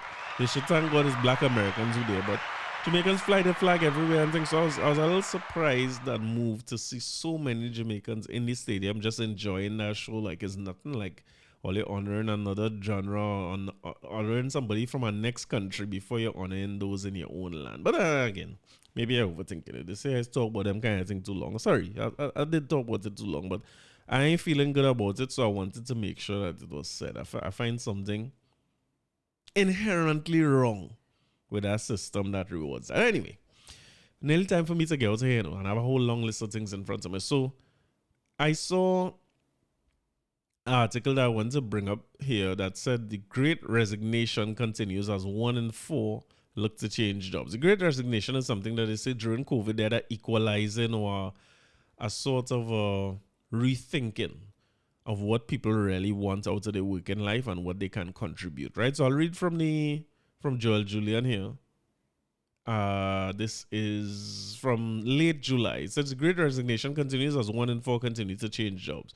1 in every 4 workers surveyed by PwC anticipates changing jobs within the next 12 months, saying they're feeling overworked and that they're struggling to pay their monthly bills. In April, PricewaterhouseCoopers surveyed 53,912 individuals who were in work or active in the labor market. The sample was designed to reflect a range of industries, demographic characteristics, and working patterns. The sample was structured across 46 countries and territories, and the sample sizes were scaled to reflect each territory or region's share of the global GDP. In other words, they're saying the survey good, right? If it's PwC, it's probably good. And based on the results of that 2023 Hopes and Fears Global Workforce Survey, employees say that they are even more likely to quit now than they were last year. Despite softening in the global economy, the Great Resignation looks to continue. 1 in 4 employees say that it is likely they will change jobs in the next 12 months, up from 19% last year. Workers who said that they were most likely to change employers included those who feel overworked, 44%, struggling to pay bills, 38%, and Gen Z, 35%. Important to pull out that Gen Z, right? We'll talk about them. In response to the survey, PwC's Trinidad and Tobago territory leader, Brian Hackett, said the message is clear. CEOs must reinvent the workplace to retain and develop employees. With the ongoing economic uncertainty, we see a global workforce that wants more pay and wants more purpose for their work. Addressing these needs will be critical as leaders seek to transform their workplaces, enabling business model reinvention, profitable growth, and job creation. So if you wasn't following global news, that idea of the Great Resignation is being discussed globally now because they're saying that post-COVID, I alluded to it last week where people see what the world could become and how the world could halt or grind or stop, and they're looking for more out of their working life. They're looking for more to experience more. I spoke about it in terms of travel now, right? Where flights booked. You're trying to book with miles, you had to book a year in advance. Everybody looking to travel and enjoy themselves. People don't know when the next lockdown will come or how long they will live according to what the next pandemic is or anything like that. Hopefully we don't have anything like that again, right? But it shows us how important the role of business is in our society, where the people at PricewaterhouseCoopers, who would be definitely thought leaders in the business spaces, telling you that if the employment market is shifting, like what people want out of work. So you're seeing a rise in the gig economy. The gig economy being things like Uber, TT Ride Share, people just working for, is a gig. I'm not taking full-time employment, or in addition to my full-time employment, I have some things that I do. I had a class I started recently. There's a master's class in digital marketing, right? And usually when I do the introduction, I spend some time trying to understand the students, introducing myself and so on in week 1. And one of the things that I took note of in this class is that most of the people in the class were saying that they did the MBA for upward mobility, which they don't need to find in their own companies. They're willing to go somewhere else. And most of them had something else that they do. So some people selling cake, people have their side hustle or something else that they focused on. And you're finding that is more and more in the workspace. And it's becoming more and more prevalent and more relevant in our society to get that done. If the bills aren't being paid by the 8 to 5 or the 8 to 4, and you need supplemental income, the gig economy is a good place to find it. You buy and sell some things, you drive some Uber, you go on Upwork and these things, and you find work. I spoke about those things some weeks ago. So when businesses have to adjust because the workforce is looking for something different, I think the idea of meaningful work is critical. It's starting to become more and more important for me. Like, I don't want to do work that I'm not finding any joy in anymore. It's more important for me to find benefit out of work. It took me a long time when people used to talk about passion, right? Like find your passion and pursue your dreams. And I used to find like that's nonsense because I figure out some things I could do and some skills I could have. And once I could apply those skills and make money, I could. Who needs passion? Who needs purpose? You know what I mean? I used to say things like that. Like it shouldn't matter. But I started to get older again, more and more important to me. And for instance, again, I had 151 episodes. Thank you. I appreciate your round of applause.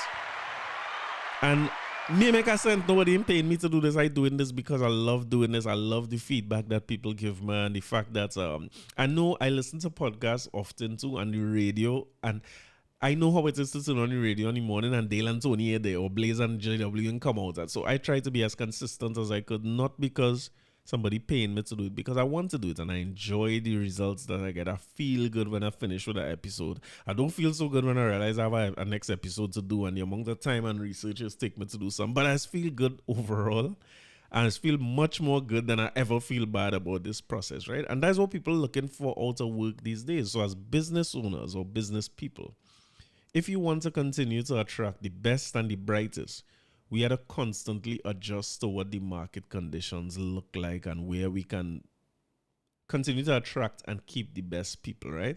So I always talk about business and how important business is to our society. And if your business is not comfortable and they're not growing and they're not allowed to innovate and change, because this is just you only hear about pestle factors. I was talking about that in class this week. This is just a pestle factor. This is one of them things that we can't control. The job market change is just what it is. The society is like the macro environment changing. And you adjust it so that you could continue to survive, right? So if you living in a country, you're running a country and you can't make sure that businesses are allowed to adjust where we need to adjust, then you have an issue, right? And I'm saying all that to say, I saw some viral things going on this week that made me very, very uneasy and uncomfortable, right? If you ain't see the note before, if you ain't hear the voice note before, go and look in your you see the group that like the most bacchanal in your WhatsApp group, find it there. I can't play it. But it's basically a business owner responding to people who is extortionists saying, hey, what you want to do? We drop something for you and we tell you what to do and what you had to pay we and what you want to do. And the man basically saying, hey, here what's going on? I went in the bank, I went in the hospital, I sick, I trying to think where I get money from to pay all you. And that man say, so you only studying yourself, you ain't studying your children and them, you ain't studying your children safety. And I thinking, boy, listen, we reach. If this is the case, we reach. Because what we don't want to get to is a society where business people start to shut down shop and flee.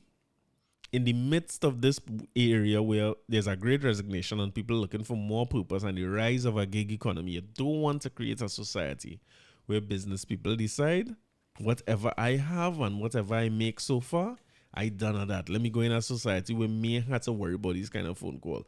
Adding a layer on top of that, when you have a police PR show in Beyond the Tape, if you ask me, that's what it is to spread the good word of the police force.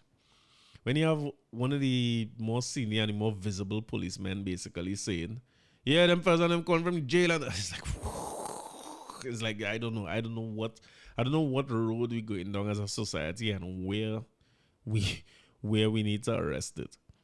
But I do feel like our society now, our leaders in our society, we had to maybe start to take a page from them both people in Alabama and start to attack with full force in the words of Joseph Tony, right? Because this can't be it.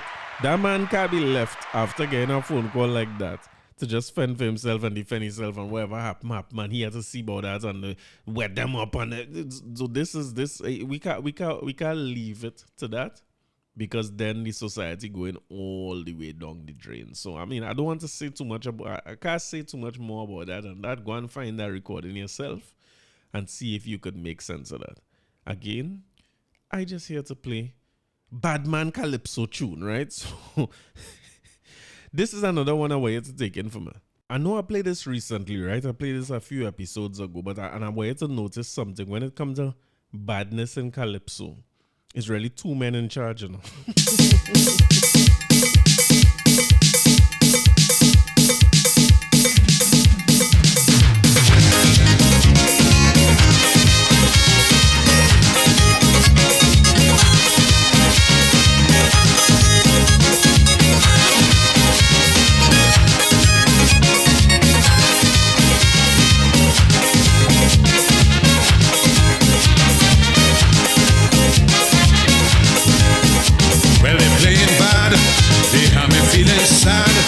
Well, they're playing beats. Why they run from police? Then criminal attack them outside them here, man. Way down Henry Street by H.C.M. Walker. About 10 in the night on the 5th of October. They say how I pushed the girl from Grenada. I said the leader of the gang was hot like a pepper. And every man in the gang had a white hand razor. Well, I back until I nearly fall in the gutter. Well, you see my position and the police in the area.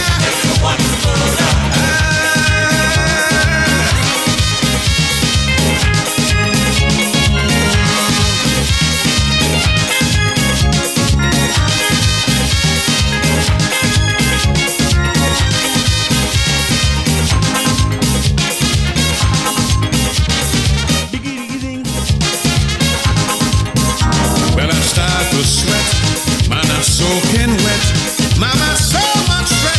That's a night I can't forget. 10 of them against me with 50 spectators. And the way they coming up like they want to devour. But in the heat of the excitement is then I remember. In my next man's pocket I forget me wedger. I don't know what to do but I just can't surrender. So they go cut me down just as small as pretender. You could imagine how the plan was to be go in the river. But as the crowd started to gather, I started to shiver.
Now, I start off this episode begging for women not to be hit with chair, right? So it's only right that I end this episode with a woman who afraid no chair.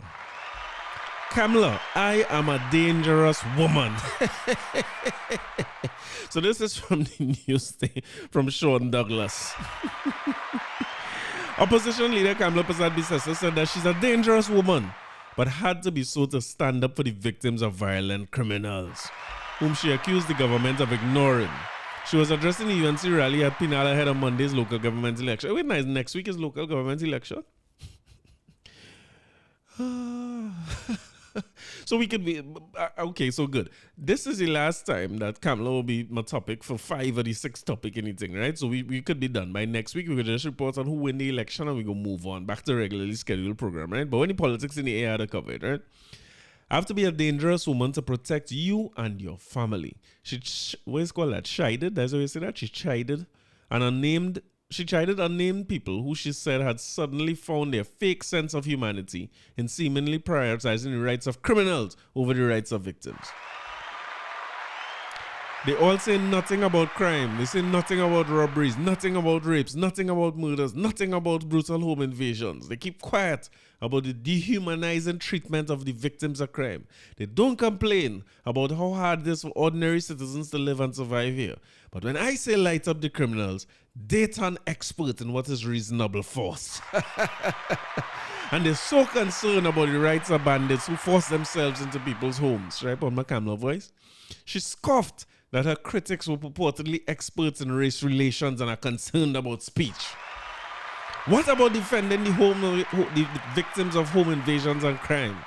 Victims suffer from depression, anxiety, constant fear. Victims sometimes commit suicide. Victims, what is called it again? Trigger warning. Families are destroyed. Marriages are broken.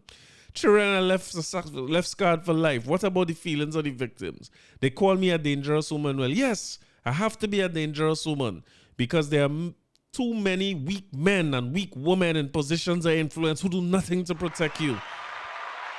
I'm a gunshot button, boy. The weakest being the dictator. No, that's a hell of a statement. No, they call the man dictator for so long now. They say the man weak. The weakest being the dictator. I have to be a dangerous woman to protect you and your family. Criminals prey on fear. We have to put the fear into criminals. This sounding like a partner of mine. This sounding like somebody I know, you know what I mean? I ain't gonna call no names. Don't get nervous. We have to put fear into the criminals. I am always contacted by victims of crime for help so I understand what they go through. Hey, you know what? Now that I'm reading this, you know who is the missing man from this as they put together the defenders of the earth here, right? If you done have Gary Griffith and you done have Jack Warner, you have Kamla Persad-Bissessor. I see they say the union men involved and them kind of thing, but Roger come out and say, well, them involved, but me ain't involved in nothing like that at all, right? But you're putting together your forces. You're putting together your Thanos team. It's Thanos who everybody joined together with and them kind of thing. Well, the only man only missing now is Ian Allen. Nobody ain't get Ian a call to let him call because this speech sounding like the next person they announcing is Ian Allen. But if it's the next week before the election, they must ain't cut the deal yet. But my prediction is that between now and the next election, you're going to hear Ian Allen come back out in yellow to fight seat and all them kind of thing. Because this is Ian Allen kind of talk, you know what I mean? He's the only man missing, but where is? She say, Persad-Bissessor seemingly defending, or I'm always contacted by victims of crime for help, so I understand what they go through. I say so. Persad-Bissessor seemingly defended her recent choice of language in advising homeowners facing home invasion to light them up. Oh, it wasn't wet them up, it's light them up. At least I am trying to reach out and speak the youth's language so they can become involved with the political process. As leaders, we must humble ourselves and learn to listen to people we represent. Really? Let's explore. Let's see if we could put her back in power and see if she would drive on the ground in motor cars. Anyway, you can't listen if you don't speak the same language. I am trying to engage with them. Every man and woman that was murdered had a son, a daughter, a mother, a father, siblings, a niece, a nephew. We must not push these young people away. It is our responsibility as adults to reach out and help. She suggested most cabinet ministers have firearm user licenses and were otherwise well protected by police escorts, as she accused the Prime Minister of hypocrisy. So what's called, so I like how she say hypocrisy. She accused the Prime Minister of hypocrisy to what calls for the general citizenry to also access legal firearms. All police officers and prison officers must be granted an NFUL for a personal firearm paid for by the state. Our officers should be able to protect themselves and their family when they are off duty. I also call on government to rescind that wicked 4% insult to our officers and give them a meaningful raise in salary. Yes, man. This is politics at its best. She quoted us saying, when she was talking about weak men and weak women, they don't see you as being forced out of your home by gangsters. They don't see your children as under self-imposed curfew in hotspot areas. They don't see you being extorted by criminals, so they won't burn down your home or your business. They don't see when your sons are forced to join gangs at gunpoint or be killed for refusing. They don't see when your wives and daughters are being raped and being trigger warning. There's a hell of a trigger warning. They don't see when you're struggling with food prices, school supplies, rent. I had to be a politician, you know. I tell you no, right? At some point, I'm going to jump in here. Let me just say that, become a mother. Every time I say that, she just call me. It's joke as be make it. But I'm going to join. They'll go see me on our platform. I could say all these things now. I feel like I could stir up one of these crowd. I don't want to join any politics. I just want a chance to talk. You know, this weekend, they should be in Arangwes, Savannah, and one in Eddie Hart, talking on platform. I had to talk on a platform before my time up, man, and rile up some people and find things to say, you know what I mean? So, look out for me, and I'm looking forward to support. I don't have a certain amount of support. I'm counting what I have here as support on a weekly basis. All they do embarrass me. Make sure they show up for me when I find my way in the political hustings and on the front line. I just did to make this speech. I ain't bound for the votes. I just want people to come and ball and thing when you see I make speech. But in the spirit of this episode, and talking about dangerous women and so on, I want to leave you with the warlord of Calypso, the baddest, the great Lord Blakey. Go and Google Sparrow and Blakey stories from jail and all them kind of thing. Right? These men, it's real McCoy. It's not no joke we're talking about here. But I want to leave you with my favorite Lord Blakey song, and a song about a woman, a dangerous woman too, like Kamla. And I will talk to you next week.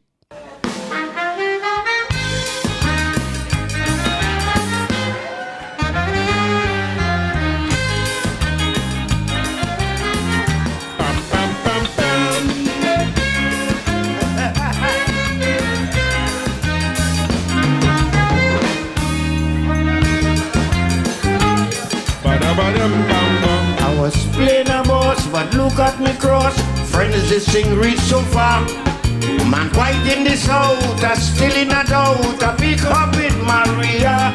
The introduce her to me, darling. Thanks, Lord Blakey. Oh, what a lovely face. She put on she angel smile on me, and that was the case of me bowling Maria. Girl, I love you so bad. Maria, if you leave me now it'll be hard. I don't know what made me love so, but she kept me sweet, what she gave me to rock tight.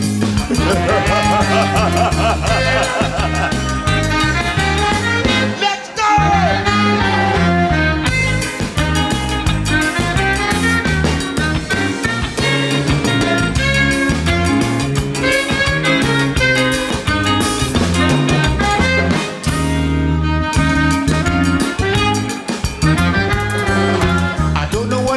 Boiling tongue every day, she doing me what she like. I can't catch me breath, I frightened to death. You could ask me neighbor Mike. It have a thing she does do, I can't tell it to you because plenty people gon' cry. And yet still it has some deceitful one in here will say that Lord Blakey light. I'm a bowling Maria. Girl, I love you so bad. Maria, if you leave me now will be hard.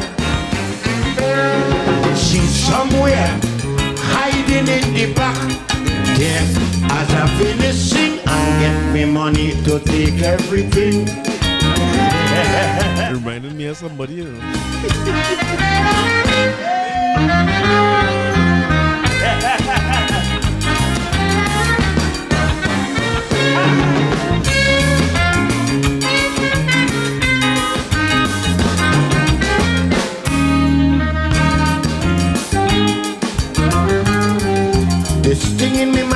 to say it all the time, it's that thing that has me so. All over the night she just wake me for spite for what I really don't know. And I can't make no fuss cause it might face go bust. So you see the position, friend. But the old people have a talk, they just say the longest rope of an end of me balling Maria. Girl, I love you so bad, Maria. If you leave me now, it'll be hard. Me granny, she turned around and tell me, Sauka Fekapui, Dijol Macawell winning.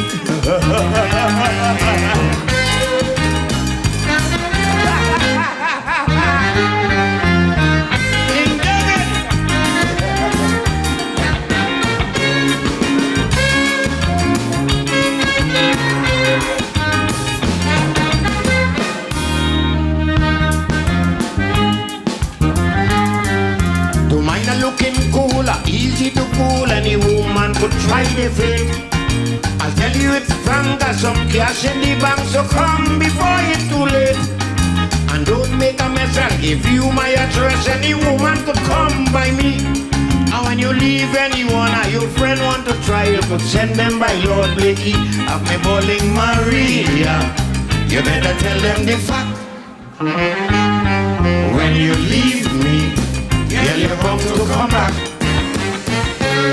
It's not easy to spend Blakey money. Maria, let them know the pressure you have to undergo. American singing, thanks very much. Thank you, ladies and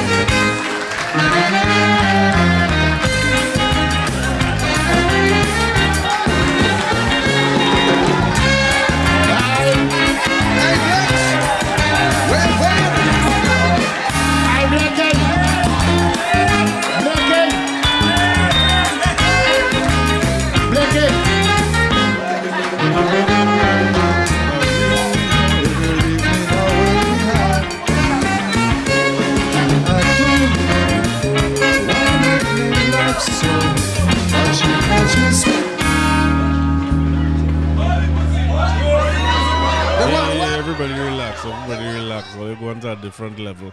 I wonder if would it be appropriate to play that? I don't play my favorite last one, but since all it done here, what's supposed to come next after that? Right? Let me go with it now, man.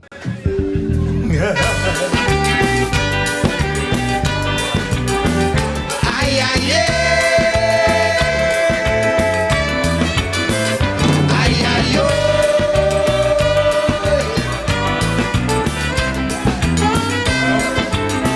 One day I'll ever get an episode under 2 hours, right? I promise.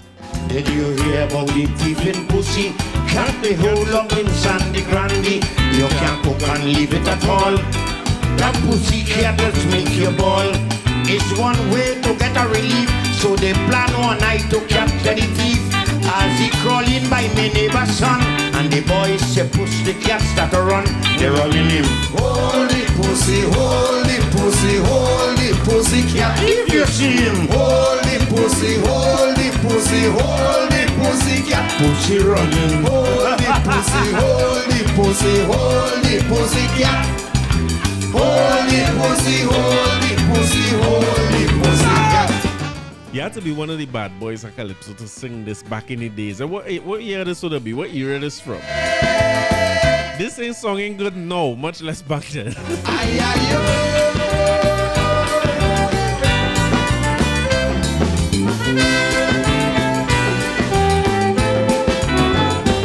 The first time nobody didn't know is a pussycat with even so. So they send down to the CID for Burroughs, Rani, Bab and Monsigi. But the CID men tell them flat, it's not a human friend, it's a cat. They couldn't believe the police was right until they jammed the pussy that night. They running him. Hold the pussy, hold the pussy, hold the pussy cat. If you see him, hold the pussy, hold the pussy, hold the pussy cat. Pussy running. Hold the pussy, hold the pussy, hold the pussy cat. Hold the pussy, hold the pussy, hold the pussy cat.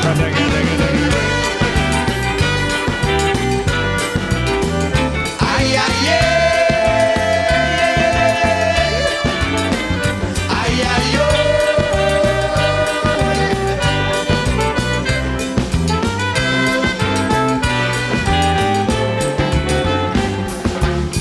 night if you see people run out the house with knife and bull pistol, a fella they call him giveaway. Have a battle just like Massive. He said Blakey long time a planning. For whenever I catch him, the man vex till I get red. If I hold a pussy tonight, he dead, they running him. Hold the pussy, hold the pussy, hold the pussy cat. If you see him, hold the pussy, hold the pussy, hold the pussy cat. Pussy running, you mixing out the pussy, hold the pussy, hold the pussy cat. Hold the pussy, hold the pussy, hold the pussy cat.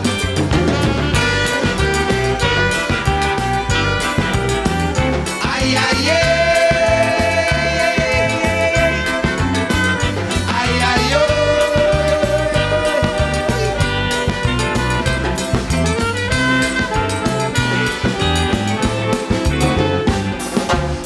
Night was big confusion. Men with big stick all in the junction. My neighbor Ivy start to cuss. Why all you men so advantageous? Put down them big wood and go back home. The cow too big is one cat alone. The girl so vexed, man, she shut the grind. Oh, me sorry that pussy in mine. They running in. Hold the pussy, hold the pussy, hold the pussy, yeah. If you see him, hold the pussy, hold the pussy, hold the pussy, yeah. Pussy running. Hold the pussy, hold the pussy, hold the pussy, yeah. Hold the pussy, hold the pussy, hold the pussy, yeah. One more time. Voice of the great Carlton Joseph Lord Blakey. Road match title in 54 with Steel Band Clash, 62 with Maria. I'm leaving all you with that. Warlord of Calypso, Bad John. I'm leaving all you with that. Have a good week and a productive week. All the badness in this episode. This is about goodness. So this podcast is always about goodness. So I wish you all a good week and a safe travels. I could talk about it next. When I say safe travels, so let's stop going place now where August nearly finished. But who knows? You know what I mean? You never know. Traveling could be in your, who is to know. But in case, stay safe and stay good. We're going to talk to you next week again.